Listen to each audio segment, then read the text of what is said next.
नमस्कार बालमित्रांनो, कसे आहात? मजेत ना?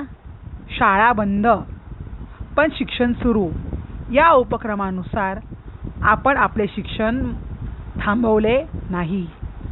आज आपण मराठी विषयातील एक कविता अभ्यासणार आहोत.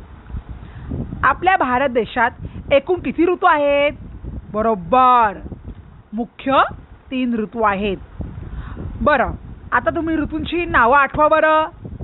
उन्हाळा, पावसाळा, हिवाळा, हो ना? मग आता कोणता ऋतू चालू आहे?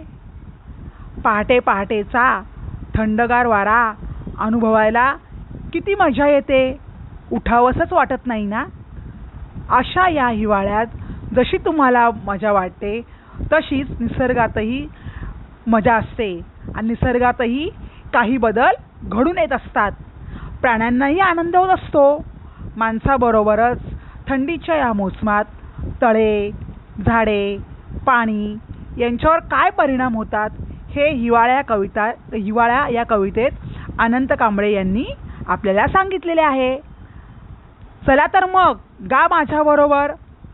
प्रथम ही कविता आपण तालासुरात म्हणूया. शेकोट डोंगराच्या पलीकडे शेकोटी जळे, शेकत बसले तर डोंगर निळे. डोंगराच्या पलीकडे शेकोटी जळे, शेकत बसले तर डोंगर निळे.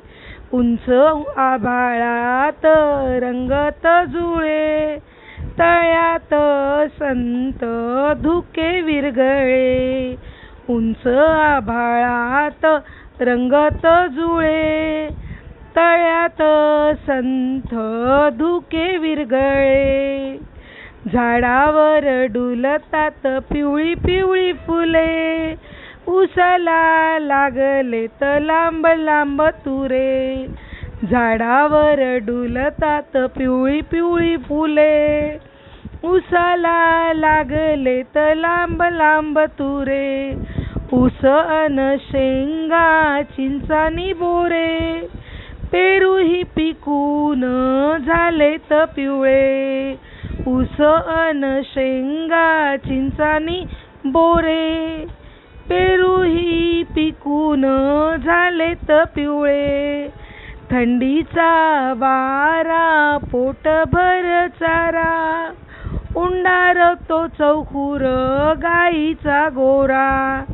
थंडीचा वारा पोटभर चारा, उंडारतो चौखुर गाईचा गोरा.